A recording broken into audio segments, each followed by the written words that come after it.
The restaurant door slammed behind him, snowflakes swirling in the December air as tears froze on his cheeks. Mark Thompson clutched his daughter's handmade Christmas card, the one his blind date had just called tacky, before walking out. Little did he know, the woman who would witness his heartbreak in the next moment would change everything with 6 unexpected words: "Hey there, beautiful souls." If this is your first time joining our storytelling journey, hit that subscribe button and like this video to help more people discover stories that remind us love finds us in the most unexpected moments. Now, settle in as I share Mark and Ellie's story, one that might just restore your faith in second chances. Mark Thompson stared at his reflection in the restaurant bathroom mirror, straightening his tie for the 3rd time. At 34, he hadn't been on a proper date in nearly 5 years, not since Sophia, his wife and the mother of his daughter, had passed away from cancer. His 7-year-old daughter, Lily, had been the one to convince him to try again. "Daddy, you look handsome," Lily had said earlier that evening, her small hands patting down his collar. "Miss Jenkins is going to think you're a prince." Miss Jenkins, Vanessa Jenkins, was Lily's art teacher who had agreed to be set up on a blind date with Mark after Lily's persistent matchmaking attempts at parent-teacher conferences. Mark had reluctantly agreed, mostly to appease his daughter, who had been increasingly worried that her father was too lonely. Before leaving for the date, Lily had pressed a homemade Christmas card into his hands. The construction paper creation was adorned with glitter, stickers, and a childish drawing of what appeared to be Mark holding hands with a stick figure with long blonde hair. "Give this to Miss Jenkins," Lily had instructed. "It says you're a good daddy and make the best pancakes. Ladies like pancakes, right?" Mark had tucked the card into his jacket pocket, kissed his daughter goodnight, and left her with Mrs. Rodriguez, their elderly neighbor who had become like a grandmother to Lily. Now, standing in the upscale restaurant's bathroom, Mark took a deep breath. The reservation was for 7 p.m., and it was already 7:15. He'd been hiding in here for 10 minutes, gathering courage. Christmas decorations adorned every corner of the restaurant, and soft holiday music played in the background. It was December 23rd, 2 days before Christmas, and the restaurant buzzed with holiday cheer. When he finally emerged and was led to his table, Vanessa was already there, looking impatient. She was beautiful, certainly, with perfectly styled blonde hair and an expensive-looking black dress. But her expression was cold, her eyes darting to her watch as he approached. "I'm so sorry I'm late," Mark said, sliding into his seat. Traffic was terrible with all the last-minute Christmas shoppers. "I've been waiting for 20 minutes, Vanessa replied, not bothering to hide her annoyance. "I almost left." Mark felt his confidence deflating. "I apologize. I'm a bit rusty at this whole dating thing." The conversation that followed was stilted and uncomfortable. Vanessa talked extensively about her career as an art consultant, her recent trip to Paris, and her plans to move to New York for a better position. She barely asked Mark anything about himself, and when he mentioned Lily, her interest visibly waned. "So you have a child?" she asked, her tone shifting. "Yes, my daughter Lily. She's 7 and actually your student in art class." "She's the one who suggested this date," Mark said with a nervous laugh. Vanessa's expression tightened. "Oh, right. Lily Thompson. Very enthusiastic child." The way she said enthusiastic made it clear it wasn't a compliment. As the awkward dinner progressed, Mark found himself talking more about Lily, partly from nervousness and partly because she was the center of his world. He mentioned their Sunday pancake tradition, their nightly reading ritual, and how they were planning to bake cookies for Santa on Christmas Eve. "It sounds like your entire life revolves around your daughter," Vanessa observed, swirling her wine glass. "Well, yes. She's everything to me," Mark replied honestly. "That's sweet, I suppose. But don't you want more for yourself? A life beyond being just a father?" The question stung. Mark had built his entire world around ensuring Lily had a happy childhood despite losing her mother. The suggestion that this was somehow limiting felt like a personal attack. Being Lily's father isn't limiting, he said quietly. It's the most important thing I'll ever do.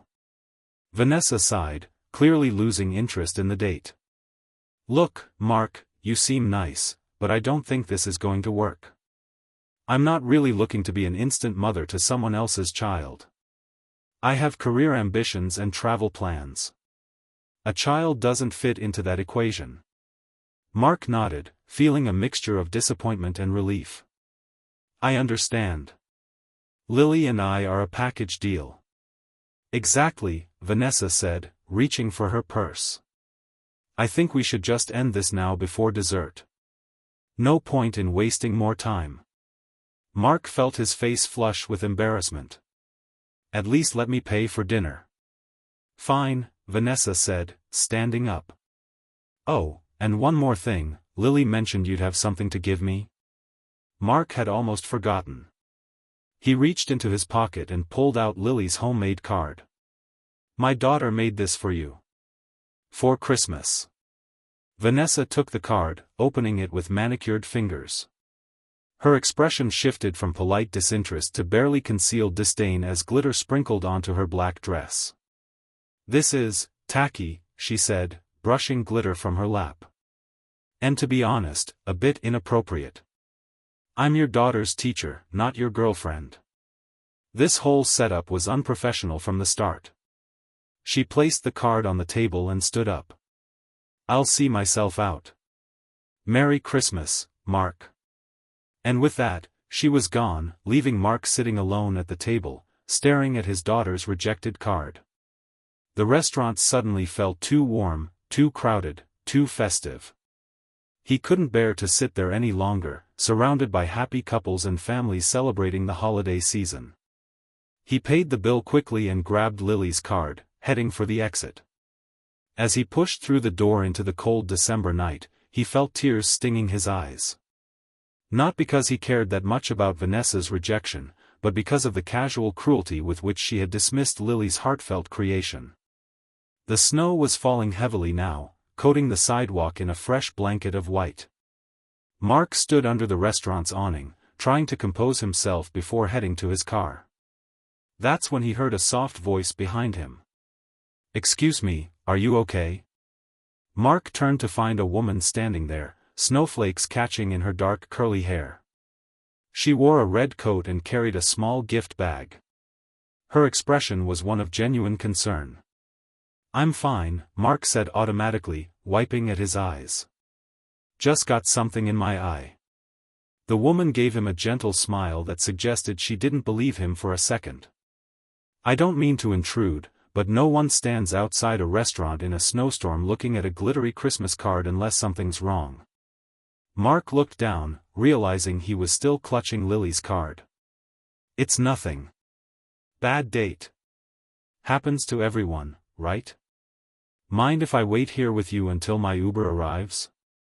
It's freezing out here alone, she said, hugging herself against the cold. Of course, Mark replied, grateful for the distraction. I'm Ellie, by the way. Ellie Chen, she said, extending a gloved hand. Mark Thompson, he replied, shaking her hand. They stood in comfortable silence for a moment, watching the snow fall. Then Ellie nodded toward the card in his hand. That looks like it was made with a lot of love, she observed. Mark looked down at the card, with its uneven cut edges and excessive glitter. My daughter made it. She's 7. She wanted me to give it to my date tonight. And I'm guessing that didn't go well? Ellie asked gently. Mark sighed. She called it tacky. Right before walking out. Ellie's expression hardened. She said that about a child's Christmas card? That's terrible. She also wasn't thrilled to discover I'm a single dad, Mark added. Her loss, Ellie said simply. May I? She gestured to the card. Mark hesitated, then handed it to her. Ellie opened it carefully, smiling at the childish handwriting inside. Dear Miss Jenkins, my daddy is the best daddy in the world. He makes pancakes shaped like Mickey Mouse and reads me 3 stories every night. He is sad sometimes because my mommy is in heaven, but he still smiles for me. Please be his friend for Christmas because he needs a grown-up friend. Love, Lily. Ellie read aloud, her voice growing softer with each word. Mark felt fresh tears threatening. He hadn't actually read what Lily had written. This is beautiful, Ellie said, handing the card back. Your daughter sounds wonderful. She is, Mark said proudly. She's everything. And her mother? Ellie asked gently. Cancer. 5 years ago. Lily was just 2. Ellie's eyes filled with compassion. I'm so sorry. We're doing okay, Mark assured her. Lily doesn't remember much about her mom, but I keep her memory alive with stories and photos. Ellie nodded. My father died when I was 8. I know how important those stories can be. A car pulled up to the curb, its headlights illuminating the falling snow. That's my ride, Ellie said, looking reluctant to leave. It was nice meeting you, Mark Thompson. You too, Ellie Chen, Mark replied, surprised by how much he meant it. Ellie turned to go, then stopped. This might sound crazy, but, would you like to get coffee sometime? Maybe after the holidays? Mark felt a genuine smile spread across his face for the first time that evening. I'd like that. Ellie pulled out her phone. Let me get your number. They exchanged contact information as the Uber driver waited patiently. Before getting into the car, Ellie reached into her gift bag and pulled out a small wrapped package. This was supposed to be for my friend's holiday party, but I think you and Lily should have it, she said, handing it to Mark. Open it tomorrow with her. Before Mark could protest, Ellie was in the car and waving goodbye through the window as it pulled away from the curb. Mark stood in the snow, holding the small gift and feeling as though something significant had just happened, something he couldn't quite name yet. The next morning, Christmas Eve, Mark and Lily sat at their kitchen table eating Mickey Mouse-shaped pancakes. Mark had told Lily a sanitized version of his date, saying only that Miss Jenkins had been very nice but they hadn't connected romantically. That's okay, Daddy, Lily said, drowning her pancakes in syrup. Did she like my card? Mark hesitated, then smiled. She thought it was very special. But actually, I met someone else who loved your card even more. Lily's eyes widened. You did? Who? A nice lady named Ellie. She was waiting for her car outside the restaurant, and we started talking. She read your card and thought it was beautiful. Really? Lily asked, her face lighting up. Is she pretty? Mark laughed. Yes, she's pretty. And kind. She even gave us a present. He placed the small wrapped package on the table. Lily bounced in her seat. Can we open it? Please. Well, it's not Christmas yet. Mark teased. But it's Christmas Eve. That's almost Christmas. Lily argued. All right, go ahead, Mark relented, unable to resist his daughter's excitement. Lily tore into the wrapping paper, revealing a small box. Inside was a snow globe with a miniature family building a snowman. When shaken, golden glitter swirled around them like magic.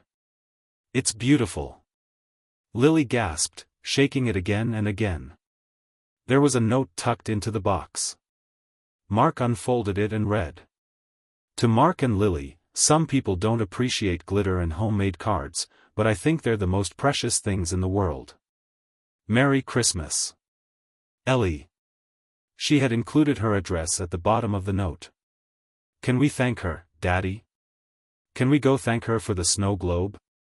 Lily asked, still mesmerized by the swirling glitter. Mark checked the address. Ellie lived just a few neighborhoods away. You know what? I think we should, he decided. Let's bake some of our Christmas cookies early and bring them to her. Lily clapped her hands in delight. Yes. And I'll make her a card with extra glitter. That afternoon, Mark and Lily stood on Ellie's doorstep, Lily clutching a tin of freshly baked cookies and a card that did indeed have extra glitter. Mark felt unaccountably nervous as he rang the doorbell. The door opened to reveal Ellie, wearing a green sweater with a reindeer on it, her curly hair pulled back in a loose ponytail. Her surprise quickly gave way to a warm smile. "Mark. Lily. What a wonderful surprise. We brought you cookies," Lily announced, thrusting the tin forward. "And I made you a card with extra glitter because Daddy said you like glitter." Ellie knelt down to Lily's level. "I love glitter. And I love cookies too. Thank you so much." "We wanted to thank you for the snow globe," Mark explained. "It was very thoughtful of you. Would you like to come in?" Ellie asked. "I was just about to make hot chocolate." "With marshmallows?" Lily asked hopefully. "The tiny kind and the big kind," Ellie confirmed seriously. "Those are the best kind," Lily exclaimed, looking up at her father. "Can we, Daddy? Please?" Mark nodded, and soon they were sitting in Ellie's cozy living room, drinking hot chocolate and talking as if they'd known each other for years. Mark learned that Ellie was a pediatric nurse who worked with children with cancer. She had moved to town just 6 months ago for the position at the children's hospital. "After losing my dad to cancer when I was young, I wanted to help other families going through that journey," she explained. "It's hard work, but so rewarding." As they talked, Lily explored Ellie's Christmas tree, admiring the ornaments. "These are pretty," she said, pointing to a collection of handmade ornaments. "Those were made by some of my patients," Ellie explained. "Every year, we have a Christmas craft day at the hospital. Like the crafts we do at school," Lily said. "Miss Jenkins doesn't like when we use too much glitter though." "Well, I think there's no such thing as too much glitter," Ellie said with a wink. As the afternoon wore on, Mark found himself increasingly drawn to Ellie's warmth, her easy way with Lily, and her genuine interest in their lives. When Lily fell asleep on Ellie's couch, exhausted from the excitement, Mark and Ellie continued talking in hushed voices. "She's beautiful," Ellie said, looking at the sleeping child. "You've done an amazing job raising her on your own." "It hasn't always been easy," Mark admitted. "There are days when I feel completely overwhelmed, when I worry I'm not enough for her." "But you are," Ellie said simply.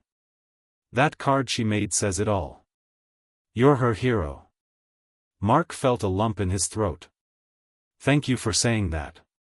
And thank you for today. This has been unexpected, but wonderful." "For me too," Ellie said softly. When it was time to leave, Mark carried a sleeping Lily to the car. Ellie followed them out, wrapping her cardigan around herself against the cold. "Would you like to join us tomorrow?" Mark asked suddenly. "For Christmas dinner? It's just going to be Lily and me, and Mrs. Rodriguez from next door. Nothing fancy, but we'd love to have you." Ellie's face lit up. "I'd love that. My plans were just to video call my mom in California." "Bring your laptop. We can include her too," Mark offered. Ellie's eyes shimmered with emotion. "That would be wonderful." Christmas Day dawned bright and clear, the world outside transformed into a winter wonderland overnight. Lily woke Mark at an ungodly hour, bouncing on his bed with excitement. "Daddy! Daddy! Santa came! And Miss Ellie is coming today." The morning was a whirlwind of torn wrapping paper, excited squeals.